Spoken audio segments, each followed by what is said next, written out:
Is an adjustment for just about everyone, but a new book is hoping to make that adjustment a little easier for women. It is written by a group of women who share their life experience about everything from friendship to careers. And joining us this morning are two contributors of the book, Amy Kossoff-Smith and Carrie Shane Parvin. Thanks so much for joining us this morning. Thanks for having us. Now, the book is called Knowing Pains, Women on Love, Sex, and Work in Our 40s. Now, tell us why the focus on the 40s. What's so different and special about that time in our lives? Oh, it's such a special time. Is it?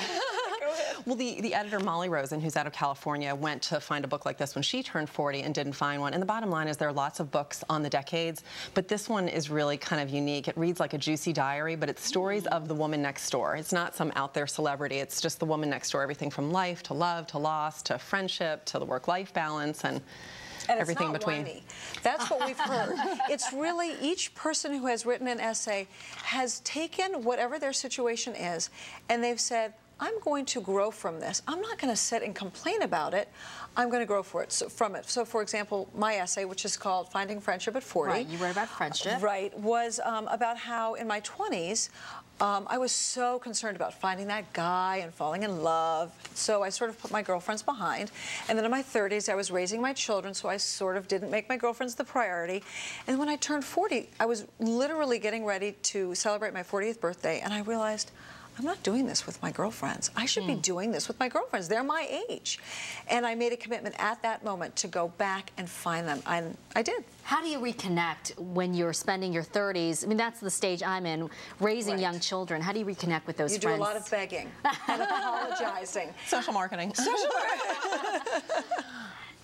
And that works. It did work because my friends were wonderful people, you know. And then I met my new friend Amy, and now we are committed to each other as well. And Amy, you wrote about stumbling into cyberspace. Now, that's an interesting subject, and that's mostly about trying to navigate through this new world of cyberspace and also career-oriented as well. Right. Mine's a lot about the work-life balance. I was constantly finding myself bringing my business skills home, and I was realizing that at work, I was always fulfilling other people's dreams, and with my kids, I was fulfilling their dreams, but I kind of woke up at 40 and said, what is it that I really want to do?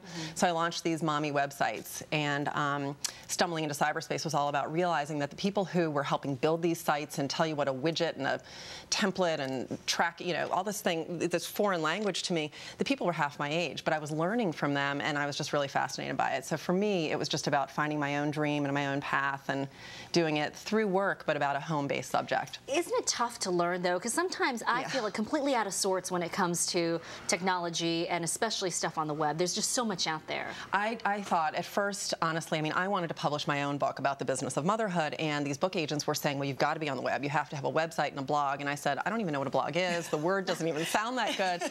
But really, it's not that hard. And I think it's really fun at 40. And the subtitle of the book, Old Enough to Know Better, Young Enough to Do Something About It, to me says it all. Like Carrie said, these women are taking challenges at 40 and saying, I'm still young enough to really do something about it and start a new chapter in life. And all the proceeds for the book go to breast cancer research. Tell us about that part of it. Well, the mammogram, I thought what Carrie was about to say. Right, well, because when you turn 40, the average woman is supposed to start getting her first mammogram once a year. And so the editor, Molly Rosen, said, you know what, this really should be about the woman who is 40 and what she needs to do to keep herself healthy, emotionally and physically. And so all the proceeds go to breast cancer research and education. All right, thank you so much for joining us today about your wonderful book. It sounds like a lot of fun to read. With a cute little cover of legs. It's all about the shoes. That never changes over decades. It doesn't matter what age you are. Have a great weekend. Thanks again. Thank you. And still ahead on